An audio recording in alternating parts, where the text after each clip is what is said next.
नमस्कार। मुद्दे की बात पे आप सभी का स्वागत है। बाहू आपके साथ यशु शुक्ला और आज बात करेंगे यूपी में ठंड का प्रकोप।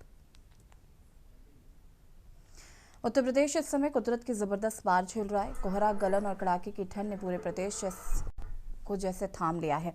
35 जिलों में घना कोहरा, 20 से ज्यादा फ्लाइट्स लेट, 100 से ज्यादा ट्रेनें प्रभावित और अस्पतालों में बीपी हार्ट के मरीज 35% तक बढ़ चुके हैं। मौसम विभाग की चेतावनी साफ है कि अगले 3 दिन ठंड और ज्यादा सताएगी।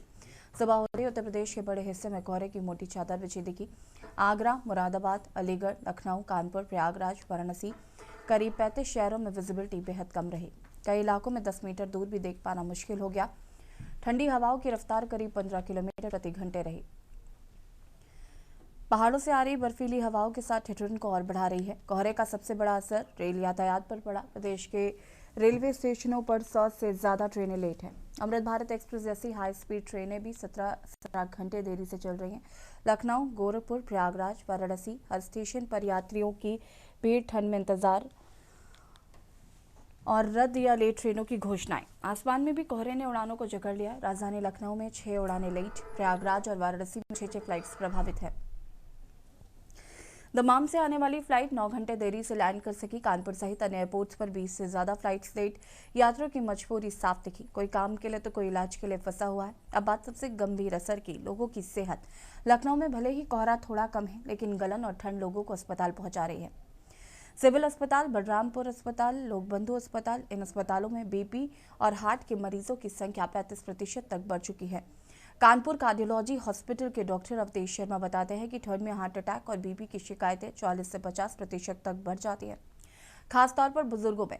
कड़ाके की ठंड को देखते हुए सरकार ने स्कूलों को लेकर बड़ा फैसला लिया। पूरे प्रदेश में 8वीं तक के स्कूल 14 जनवरी तक बंद हैं। 9वीं और 12वीं तक की कक्षाएं सुबह 10 बजे से चल रही हैं। कुछ जिलों में सख्ती है। बरेली, अम्बेडकर नगर, कन्नौज, चंदौली, 12वीं तक स्कूल 10 जनवरी तक बंद है। बदायूं और महाराजगंज 7 जनवरी तक, आगरा और मथुरा 8 जनवरी तक। बात तापमान की करें तो इटावा रहा प्रदेश का सबसे ठंडा जिला। न्यूनतम तापमान 2.6 डिग्री। गोरखपुर, प्रयागराज समेत 8 शहरों में दिन का तापमान 5 डिग्री तक गिरा। लखनऊ, वाराणसी समेत 26 शहरों में पारा 3 डिग्री तक पहुंच गया है। रात के तापमान में 12 जिलों में 4 डिग्री तक गिरावट दर्ज हुई है। आंचलिक मौसम विज्ञान केंद्र लखनऊ के वरिष्ठ वैज्ञानिक अतुल कुमार सिंह कहते हैं कि अगले 3 दिन प्रदेश के ज्यादातर हिस्सों में सुबह, शाम और रात के वक्त भीषण ठंड और गलन बनी रहेगी। 10 जनवरी से पहले राहत की उम्मीद नहीं है। प्रशासन अलर्ट पर है, लेकिन सावधानी सबसे जरूरी है। बिना जरूरत घर से बाहर न निकले, गर्म कपड़े पहने, बुजुर्ग और बच्चे विशेष सावधानी रखें। हार्ट और बीपी के मरीज नियमित दवाइयां लें। फिलहाल उत्तर प्रदेश में ठंड और कोहरे से राहत दूर है। कुदरत के इस मार के बीच सावधानी ही सबसे बड़ा बचाव है।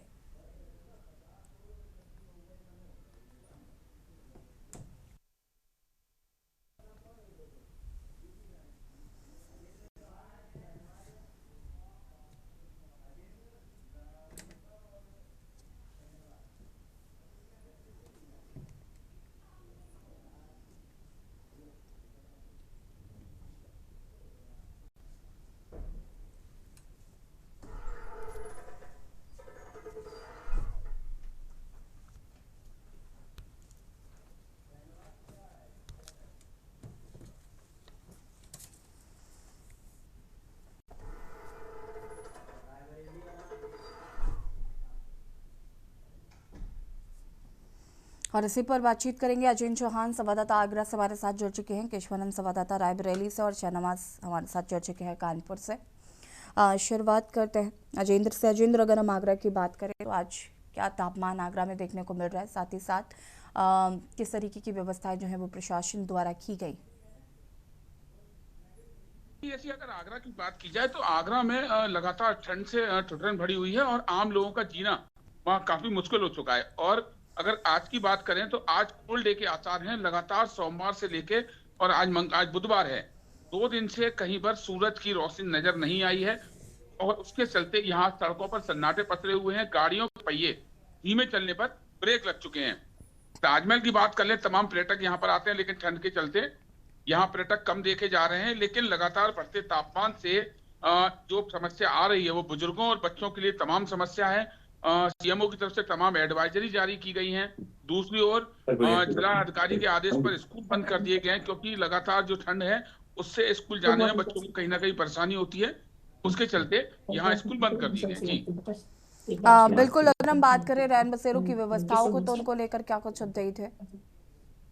देखिए, रैन बसेरा की जैसी अगर बात की जाए तो लगातार जो नगर निगम है, जिला प्रशासन की ओर से रैन बसेरे की व्यवस्था की जा रही है। हमने इस कई वर्षों से रियलिटी चेक भी दिखाया है। और अब जो आगरा की अगर स्थिति की बात कर लें तो एसएन मेडिकल कॉलेज के बराबर से काफी बड़ा रैन बसेरा यहाँ बना हुआ है। वहीं बिजली का बस स्टैंड पर, आगरा कैंट पर तमाम जो जगह ऐसी हैं जहां पर यात्रियों का आवागमन रहता है, देर रात तक बस या ट्रेन आती हैं, वहां पर रैन बसेरे की व्यवस्था की गई है। और अभी फिलहाल ये कहा जा सकता है कि रैन बसेरे की जो व्यवस्था है वो समुचित रूप से यहाँ पर ठीक है। लेकिन एक बात तय है कि बढ़ती ठंड के चलते लोगों को परेशानियां लगातार हो रही हैं, और उसके चलते यहाँ पर सड़कों पर भीड़ भी कम देखी जा रही है। जी, ठीक है, वापस आएंगे। केशवानंद हमारे साथ जुड़े हुए हैं रायबरेली से। केशवानंद, अगर हम रायबरेली की बात करें तो यहाँ पर रैन बसेरों को लेकर क्या कुछ व्यवस्था है? क्या प्रमुख चौराहों पर अलाव की व्यवस्था नजर आ रही है? साथ ही साथ अस्पतालों में व्यवस्थाएं हैं या नहीं? बिल्कुल, देखिए रायबरेली में देखा जाए तो भीषण ठंड लगातार पड़ रही है। कोहरे के चलते जो है जो विजुअलिटी है वो भी काफी कम देखने को मिल रही है। रायबरेली की अगर बात की जाए तो रायबरेली जिला प्रशासन ने जो है ठंड को लेकर के पूरी व्यवस्थाएं समुचित कर ली है। और रैन बसेरों की अगर बात की जाए तो रायबरेली में टोटल 6 रैन बसेरे हैं, 2 स्थायी और 4 अस्थायी रैन बसेरे बनाए गए हैं, जो कि रेलवे स्टेशन, बस स्टेशन, महिला अस्पताल, सुपरमार्केट समेत जो है 6 जो रैन बसेरे हैं उनमें बाकायदा 50 बेडों की व्यवस्था, तो कहीं 10 बेडों की व्यवस्थाएं प्रशासन नगर पालिका की टीम के द्वारा की गई हैं, जिससे लोगों को दिक्कतें ना हो सके। वहीं देखा जाए तो अस्पतालों में अलाव की व्यवस्था, चौराहों पे भी अलाव की व्यवस्थाएं देखी जा रही हैं, क्योंकि लगातार भीषण ठंड पड़ रही है। और इस ठंड के बीच जो है लोग अपने घरों से निकलने के लिए काफी परेशान हो रहे हैं। गंतव्य मार्ग तक जाने के लिए जिस प्रकार ठंड पड़ रही है उससे राहत बचाव को लेकर के प्रशासन के द्वारा जो है अलाव की भी व्यवस्थाएं की गई हैं। अस्पतालों की अगर बात की जाए तो ठंड जिस प्रकार पड़ रही है उस ठंड में देखा जाता है कि जो हृदय रोग हैं, यानी कि हार्ट अटैक के जो पेशेंट हैं वो काफी आते हैं। तो उसको भी लेकर के जो है देखा जाए, अगर 1 जनवरी से लेकर के आज 7 जनवरी तक की बात की जाए तो इन एक हफ्तों में जो है प्रतिदिन जो पेशेंट हैं वो 50 से 60 की संख्या में प्रतिदिन जो है पेशेंट अस्पताल पहुंच रहे हैं। अस्पताल में काफी भीड़ देखने को मिल रही है हृदय रोग के पास। इस पूरे मामले को लेकर के डॉक्टर से भी बात की गई है, तो उनका कहना है कि जो है ठंड से बचाव करने से खान पान में भी ध्यान देना चाहिए। तमाम तरह के जो है डॉक्टर ने भी एडवाइजरी जारी की है ताकि लोग ठंड में बच सकें और हार्ट अटैक से जो पेशेंट लगातार संख्या बढ़े उस पर भी रोकथाम हो सके। वहीं अगर बच्चों की बात की जाए तो बच्चों के स्कूलों को लेकर के जो है रायबरेली बीएसए राहुल सिंह की तरफ से जो है छुट्टी के आदेश दिए गए हैं। 8 जनवरी तक जो है छुट्टी के आदेश जारी किए गए हैं। कक्षा 1 से लेकर के 12 तक के जो विद्यालय हैं उनको बंद करने के लिए दिया गया आदेश है। UP board, CBSE board, ICSE board जो बोर्ड हैं उनको स्कूलों को बंद करने के आदेश दिए गए हैं। वहीं प्रशासन की ओर से कहा गया है कि अगर विद्यालयों में पढ़ाई की चूंकि जो कोर्स है लगातार छुट्टी हो रही है तो कोर्स भी छूट रहा है। तो कोर्स ना छूटे उसके लिए घर पे ही रह के ऑनलाइन क्लासेस जो है विद्यालय प्रशासन अगर चाहे तो वो कर सकता है ताकि बच्चों की पढ़ाई हो सके। तो कहीं ना कहीं इस बीच रायबरेली में देखा जाए तो ठंड को लेकर के प्रशासन पूरी तरह से अलर्ट मोड पे दिखाई दे रहा है, लेकिन ठंड का जो कहर है वो लगातार बढ़ता हुआ जा रहा है। अगर देखा जाए तो कई दिन हो गए हैं रायबरेली में सूर्यदेव नहीं निकले, जिससे उनके दर्शन भी नहीं हो सके। लोगों को काफी परेशानियां हो रही हैं। जैसी बिल्कुल केशवानंद जी, वापस आएंगे आपके पास। शहनवाज कानपुर से हमारे संवाददाता हमारे साथ जुड़े हुए हैं। शहनवाज, अगर हम कानपुर की बात करें तो यहाँ पर ठंड को लेकर किस तरीके की तैयारियां जो हैं वो प्रशासनिक अमले द्वारा नजर आ रही हैं? साथ ही साथ अगर हम बात करें तो अस्पतालों में क्या कुछ व्यवस्थाएं देखने को मिल रही हैं?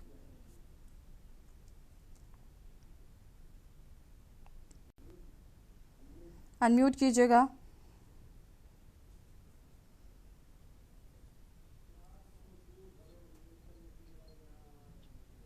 यशी जी बता दें आपको कि यूपी में जो कड़ाके की इस बार जो ठंड पड़ी है, इस बार कड़ाके की जो ठंड पड़ रही देखा जाए तो कानपुर में, अगर कानपुर में देखा जाए तो कानपुर इस बार जो कड़ाके जो ठंड पड़ रही है कहीं ना कहीं चाहे वो आम जनमानस हो चाहे वो जीव जंतु हो, इस बार कड़ाके की ठंड ने बहुत ज्यादा कहर जारी कर दिया है। इसको चलते जो उसला अस्पताल हो, चाहे वो कार्डियोलॉजी हो, चाहे वो हेल्थ अस्पताल हो, ज्यादातर वहां पर ठंड के मरीज आ रहे हैं और ज्यादातर इसमें बीमार ज्यादा पेशेंट आ रहे हैं। इसके बताया दे आपको ज्यादातर इसमें हार्ट अटैक और ब्रेन स्ट्रोक के केस ज्यादा आ रहे हैं। ये भी बताया जा रहा है कि लोग भी घर से अगर निकले तो पहन ओढ़ कर निकले और फालतू ना घूमे। इसके बाद ही डॉक्टर ने ये भी विशेष ध्यान दिया है कि जो भी जरूरी काम हो उसके बाद ही अपने पहन ढोल कर निकले। साथ ही साथ आपको बता दें जो शहर के जो कानपुर जो छोटे बच्चे के स्कूल हैं वो काफी देर से डीएम ने उनको आदेश करके बंद करा दिया गया। कहीं ना कहीं इस बार जो कड़ाके जो ठंड पड़ रही है और अगर शहर आपके शेल्टर होम की बात किया जाए तो जो रेन बसेरे हैं, वो रेन बसेरों को पूरी तरह से रियलिटी चेक किया जा रहा है। साथ ही साथ जो बाहर सोने वाले व्यक्तिगत है,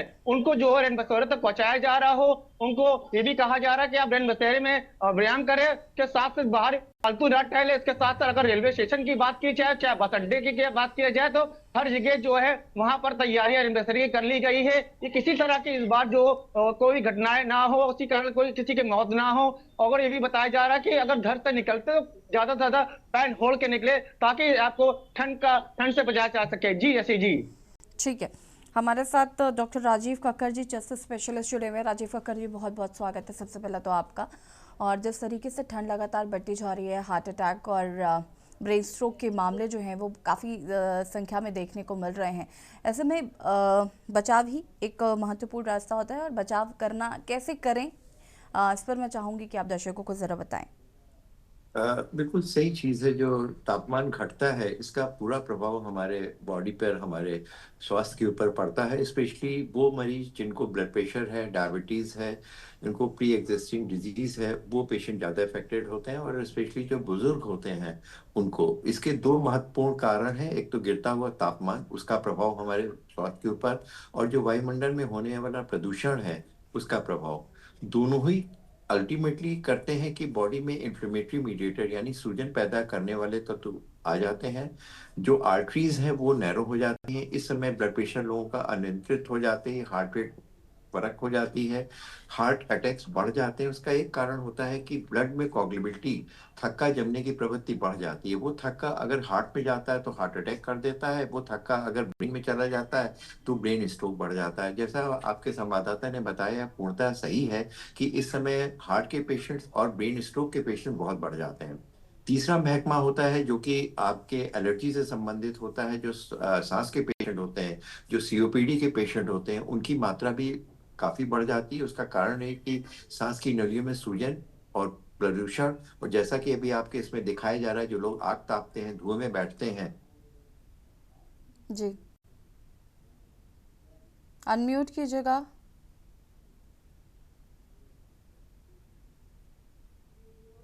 जैसे कि लोग अक्सर, आपने सुना होगा कि रात को बंद कमरे में खिड़की दरवाजे बंद करके सो गए और प्लास्टिक या टायर या कुछ ऐसी चीजें जला रहे हैं जिससे कि ऑक्सीजन की मात्रा कम हुई और पूरा परिवार सवेरे मृत पाया गया।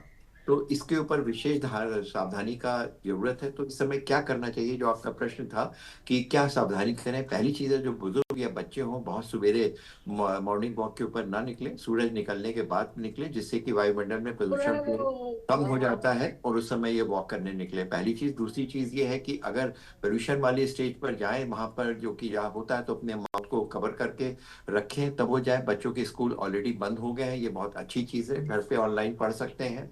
उसके अलावा कुछ चीजें, ऐसी चीजों का प्रयोग न करें। गर्मी में हमने देखा है कि लोग अल्कोहल का ज्यादा प्रयोग करते हैं, उस समय टोबैको ज्यादा लेते हैं, चाय कॉफी का अत्यधिक मात्रा में उपयोग करते हैं। ये सारी चीजें हानिकारक होती है। टोबैको लेने से कुछ शुरू में ऐसा तो लगता है गर्मी आ रही है, लेकिन ये हार्मफुल है, कार्सिनोजेनिक है, कैंसर प्रोड्यूस करता है, और विशेष करके सांस के पेशेंट में सांस के अटैक करता है।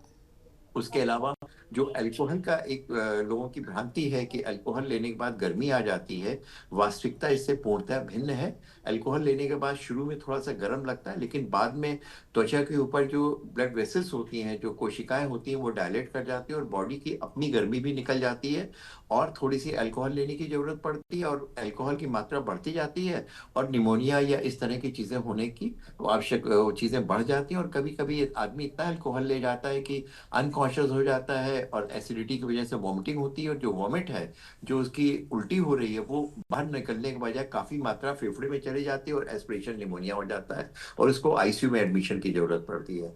खाने में आजकल लोग बाग रात भर कवर होकर के बैठते हैं, मूवमेंट कम करते हैं, पानी की मात्रा, लिक्विड मात्रा कम लेते हैं, और डिहाइड्रेशन हो जाता है, और जंक फूड का उपयोग करते हैं, ओबिसिटी, वेट गेन हो जाता है, एक्सरसाइज कम करते हैं, उसकी वजह से ओबिसिटी का खतरा रहता है। और रात भर या तो टीवी देखते हैं या काफी लेट नाइट करते हैं, लाइफस्टाइल बदल ले जाती है, बंद कमरे में बैठ के स्मोकिंग या पार्टीज करते हैं, स्पेशली जैसे अभी न्यू ईयर हुआ या और चीजें होती हैं, तो उसका प्रभाव भी हमारे स्वास्थ्य के ऊपर पड़ता है। बच्चों को गर्मी के लिए उनको जो कुछ ब्रांडी दी जाती है वो भी उचित नहीं है, तो उनकी आदत पड़ जाती है। डेवलप हो जाता है और उससे कोई गर्मी नहीं आती। तो कुछ भ्रांतियां हैं, उसका अगर हम लोग पालन करें तो शायद इस तरह की चीजें हमारी ना हो। स्वास्थ्य की वर्धक चीजों का उपयोग करें, जो फ्रेश फ्रूट्स हैं, फ्रेश जो वेजिटेबल्स हैं उनका उपयोग करें, और बहुत सारी जंक फूड का उपयोग आजकल के समय में करना बहुत ज्यादा हानिकारक होता है। वापस आएंगे राजीव जी आपके पास और भी इस पर आगे जानकारी इकट्ठा करेंगे, और यहाँ पर रुकेंगे एक छोटे से ब्रेक के लिए जो लासर होता है।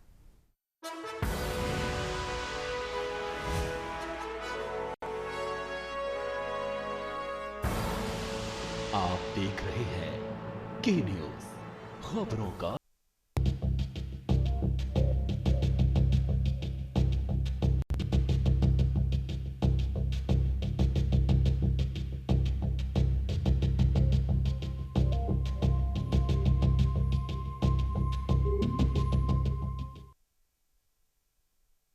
ब्रेक के बाद एक बार फिर से आप सभी का स्वागत है और बात कर रहे हैं यूपी में ठंड का प्रकोप और अलग अलग जिलों से हमारे संवाददाता हमारे साथ लगातार जुड़े हुए अजेंद्र जी का रुख कर लेते हैं। अजेंद्र जी, अगर हम आगरा की बात करें, देखिए यातायात पूरी तरीके से प्रभावित है और स्पीड को लेकर भी लगातार निर्देशित किया जा रहा है कि स्पीड नियंत्रित करके ही सड़कों पर नजर आए। उसका पालन कराने के लिए किस तरीके की व्यवस्थाएं की गई हैं, क्योंकि एक्सीडेंट्स बहुत ज्यादा हो रहे हैं घने कोहरे की वजह से भी। अनम्यूट दो कीजिए। एक्सप्रेस वे लिंक होती हैं, एक लखनऊ एक्सप्रेस वे और एक आगरा नोएडा एक्सप्रेस। तमाम हादसे हैं। अभी आज से तकरीबन 2 हफ्ते पहले आपने हादसा देखा होगा कि कोहरे के चलते गाड़ियां आपस में टकराई और तकरीबन 17 लोगों की मौत हुई, कई गाड़ियों में आग लग गई। उसके बाद अभी परसों ही ग्वालियर रोड पर 2 लोगों की मृत्यु हो गई एक्सीडेंट में, 7 वाहन टकराई। हालांकि पुलिस, ट्रैफिक व्यवस्था और प्रशासन की ओर से ये कहा गया है कि मानक तय किए गए हैं, गाड़ियों की चेकिंग की जाएगी, लेकिन यहाँ पर पुलिस और प्रशासन अपना काम जिस तरह से कर रहा है वो कर रहा है। लेकिन सबसे बड़ी समस्या जो आती है वो रैश ड्राइविंग है। जो रफ ड्राइविंग लोग करते हैं, कोहरे में स्पीड से गाड़ी चला रहे हैं, ना ही उस चीज की कोई जानकारी कर पा रहे हैं और कोहरे में बिल्कुल कह सकते हैं कि ब्लैक आउट हो जाता है गाड़ी के आगे और कुछ दिखाई नहीं देता। उसके चलते यहाँ तमाम हादसे होते हैं। हमने लगातार के न्यूज के माध्यम से कई वर्षों से दर्शकों को अपने कहते आ रहे हैं कि सर्दियों में कोहरे पर, एक्सप्रेस वे पर जितना कम हो सके उतना कम निकलें और अपनी गति को नियंत्रित रखें। गति पर नियंत्रित होने के बाद ही कहीं ना कहीं बचाव हो सकता है ऐसी, लेकिन लापरवाही यहाँ पर तमाम देखी जाती है। हालांकि जगह जगह पर चेकिंग पॉइंट बनाए गए हैं, जहां एक्सप्रेस वे पर 100 की स्पीड थी वहां पर स्पीड को कुछ कम करा गया है। अलग अलग मानक लगाए गए हैं। एक्सप्रेस वे पर तमाम पुलिस की चेकिंग भी की गई है, ट्रैफिक के कर्मचारी भी लगे हुए हैं, चालान भी लगातार किए जा रहे हैं। लेकिन उसके बावजूद भी यहाँ जो रियलिटी में जो देखा जा रहा है, जैसी जो लोग हैं वो तमाम लापरवाह हैं, क्योंकि एक्सप्रेस वे पर जिस तरह से गाड़ियां फर्राटे भरती हैं, क्योंकि लखनऊ एक्सप्रेस वे पर अगर बात की जाए तो आगरा से लखनऊ जाने के लिए 120 किलोमीटर प्रति घंटे की रफ्तार कार के लिए यहाँ तय की गई है, और दूसरी ओर जो नोएडा एक्सप्रेस वे है वहां पर 100 किलोमीटर की गति मानी गई है। लेकिन इस बीच में जो इस पूरे प्रोपोगंडे में बस, अगर हम देखा जाए तो बस जो आती हैं, जो प्राइवेट बसेस हैं या रोडवेज की बसें हैं, उनकी स्पीड 40 या 60 की होती है। लेकिन वो प्राइवेट बसें यहाँ पर दर्जनों सवारियों, 4 दर्जन 5 दर्जन सवारियों को लेकर 100 से ज्यादा की स्पीड में बस भगती हैं, और उसका नतीजा ये होता है कि तमाम हादसे होते हैं। और एक ड्राइवर की गलती से या जो पूरा मैनेजमेंट है उसकी गलती से तमाम यात्रियों की मौत हो जाती है, और जिसके चलते हर बार जो परिवहन विभाग के अधिकारी हैं या ट्रैफिक के अधिकारी हैं वो हर बार कार्रवाई करने की बात करते हैं, लेकिन कार्रवाई फाइलों में दबी रहती है और ऐसे हादसे अक्सर आगरा में देखे जाते हैं। जी ऐसे। ठीक है, केशवानंद जी हमारे साथ रायबरेली से जुड़े हुए। केशवानंद जी, अगर हम बात करें तो अस्पतालों में क्या डॉक्टर्स हैं, क्योंकि लगातार ये भी कंप्लेंट जा रही है कि मरीजों की संख्या लगातार बढ़ती जा रही है लेकिन अस्पतालों में डॉक्टर्स नहीं मिल रहे हैं। बिल्कुल। रायबरेली की अगर बात की जाए तो रायबरेली जिला अस्पताल में एक कार्डियोलॉजिस्ट यहाँ पे डॉक्टर हैं जो कि लगातार पेशेंटों का इलाज कर रहे हैं। वही उन्हीं एक डॉक्टर के भरोसे रायबरेली का जिला अस्पताल है। 24 घंटे के लिए ऑन कॉल जो है डॉक्टर को रखा गया है, ताकि जो भी पेशेंट आए तो उनको कवर करेंगे। क्योंकि 24 घंटे के लिए ऑन कॉल है तो एक आदमी पे ही पूरा बोझ जो है रायबरेली का टिका हुआ है। जिला अस्पताल पे एक ही डॉक्टर पे पूरा बोझ है। वहीं लेकिन इमरजेंसी की अगर बात की जाए तो इमरजेंसी में बाकायदा ECG की व्यवस्थाएं की गई हैं, इस हार्ट अटैक के जो पेशेंट होते हैं उन पे महंगे इंजेक्शन भी लगते हैं, तो उनके लिए भी व्यवस्थाएं की गई हैं ताकि जो हार्ट अटैक से लोगों को बचाया जा सके और पेशेंटों को रिफर करने से भी बचाया जा सके। क्योंकि रायबरेली एम्स है, तो अब जो पेशेंट है वो एम्स के लिए भी रेफर हो जाते हैं और उनको वहां पे भेजा जाता है। वहां पे भी कार्डियोलॉजिस्ट डॉक्टर उपलब्ध है। लेकिन जिला अस्पताल की बात की जाए तो एक ही डॉक्टर यहाँ पे तैनात है, जिनके भरोसे पूरा जिला अस्पताल जो है टिका हुआ है। वहीं डॉक्टर अगर संख्याओं की बात की जाए तो लगातार जो ठंड बढ़ रही है, इससे जो पेशेंट है उनकी भी संख्याएं बढ़ रही हैं। सांस कहीं किसी को सांस लेने में दिक्कत आ रही है, तो किसी को जो है हार्ट अटैक है, तो उसको लेकर के वही डॉक्टर जो है 24 घंटे कवर कर रहे हैं। तो देखा जा रहा है, लेकिन फिर भी जो स्वास्थ्य महकमा है वहाँ पे जो है 24 घंटे सारी व्यवस्थाएं कर रखा है ताकि पेशेंटों को या जो है किसी भी प्रकार की दिक्कत ना हो सके और इस भीषण ठंड में जो है कहीं भागना ना पड़े, उसको भी लेकर के इमरजेंसी में भी ईसीजी की व्यवस्थाएं, सभी व्यवस्थाएं जो है स्वास्थ्य विभाग की तरफ से की गई है। Yes. बिल्कुल राजीव जी, अगर हम बात करें तो निमोनिया इस वक्त लोगों को बहुत ज़्यादा हो रहा है। निमोनिया के मरीजों की संख्या भी लगातार बढ़ती हुई देख रहे हैं। तो निमोनिया के सिम्टम्स क्या हैं और क्या कुछ प्रिकॉशंस रखने चाहिए? बिल्कुल सही है। जो आजकल हमने जैसा कि बताया कि निमोनिया इन्फेक्शन की मात्रा इसलिए बढ़ जाती है क्योंकि हम लोग कोल्ड से एक्सपोजर हो जाते हैं। जो लोकल इम्यूनिटी यानी कि फेफड़े की जो नलियां होती हैं, सांस की नलियां होती हैं, उसमें सूजन आ जाती है और कोई भी इन्फेक्शन बहुत जल्दी इसमें बढ़ जाता है। उसका मुख्य कारण पोल्यूशन, स्मोकिंग और जो हमारी लाइफ स्टाइल है उससे भी काफी हद तक जुड़ा हुआ रहता है। इस समय वायुमंडल में प्रदूषण की मात्रा बढ़ जाती है। AQI इंडेक्स काफी खराब हो चुका है, उसकी वजह से हमारी सांस की नलियों में, सांस के जो तंत्र है तो उसमें काफी सूजन आ जाती है और जो इन्फेक्शन होता है, बंद कमरे में बहुत सारे लोग एक साथ बैठते हैं, स्मोकिंग करते हैं, उसकी वजह से निमोनिया या इन्फेक्शन हो जाता है। जैसा कि हमने बताया, एक एस्पिरेशन निमोनिया भी होता है, जो कि हम जो बहुत ज्यादा अल्कोहल या एसिडिटी या जंक फूड खाने से जो एसिडिटी होती है और सेडेंट्री लाइफ, लगातार बैठे रहने की वजह से, बाहर ना निकलने की वजह से हम लोग को एसिडिटी होती है और कभी कभी वोमिट होने की वजह से वो बाहर ना निकल करके फेफड़े के अंदर चला जाता है। स्पेशली अगर हमने अल्कोहल का उपयोग ज्यादा करा होता है तो इसकी मात्रा ज्यादा हो जाती है, तो aspiration pneumonia, bacterial pneumonia, viral infection, इस तरह की मात्रा बढ़ जाती है। स्पेशली जो ओबीज होते हैं, जिनका वजन ज्यादा होता है, और जो डायबिटिक होते हैं, क्योंकि जहाँ शक्कर ज्यादा होती है वहां पे इन्फेक्शन होने के ज्यादा चांसेस होते जाते हैं। जो बुजुर्ग होते हैं या बच्चे होते हैं जिनकी इम्यूनिटी कम होती है, उनको निमोनिया की मात्रा बढ़ जाती है। तो इसमें प्रिकॉशन लेने की वही है कि अननेसेसरी एक्सपोजर से बचें। घर के अंदर जैसे कि हमने बताया कि वो चीज, ज्वलनशील चीजों का उपयोग ना करें जिससे कि आपको सांस की अटैक पड़े और इस तरह के निमोनिया होने का डर रहे। भीड़ भाड़ इलाकों में ना जाएं, कमरे को वेंटिलेट करके सोएं, तो थोड़ा सा खिड़कियां दरवाजे खोल करके सोएं। और अगर वैक्सीन का एक उपयोग होता है, निमोकॉकल वैक्सीन और इन्फ्लुएंजा वैक्सीन होता है, जो बुजुर्ग होते हैं जिनकी इम्यूनिटी कम होती है और जो 60 साल या 50 साल से ऊपर होते हैं, इनको नियमित रूप से इन वैक्सीन का प्रयोग करें जिससे कि इन्फ्लुएंजा ना हो और निमोनिया ना हो पाए। तो इन वैक्सीन का प्रयोग, थोड़े से अपने आप को बचाना, खान पान में परिवर्तन और थोड़ी अपनी लाइफ स्टाइल, अपने आप को पूर्णतः हाइड्रेट करके रखें। बहुत कम पानी पीने से, बहुत कम लिक्विड लेने से भी इसका होती है। और जो खाने में हमने बताया, स्मोकिंग, अल्कोहल, इन सब का उपयोग ना करें तो निमोनिया से बचा जा सकता है। ठीक है, आप सभी का बहुत बहुत शुक्रिया दर्शकों से जानकारी साझा करने के लिए। और बता दें आपको कि ठंड लगातार बढ़ती जा रही है, जिसको लेकर लोग काफ़ी परेशान नजर आ रहे हैं, लेकिन सावधानी है इसका एकमात्र बचाव है। के न्यूज़ की खास पेशकश में फिलहाल इतना ही। देखते रहिए के न्यूज़ इंडिया। नमस्कार।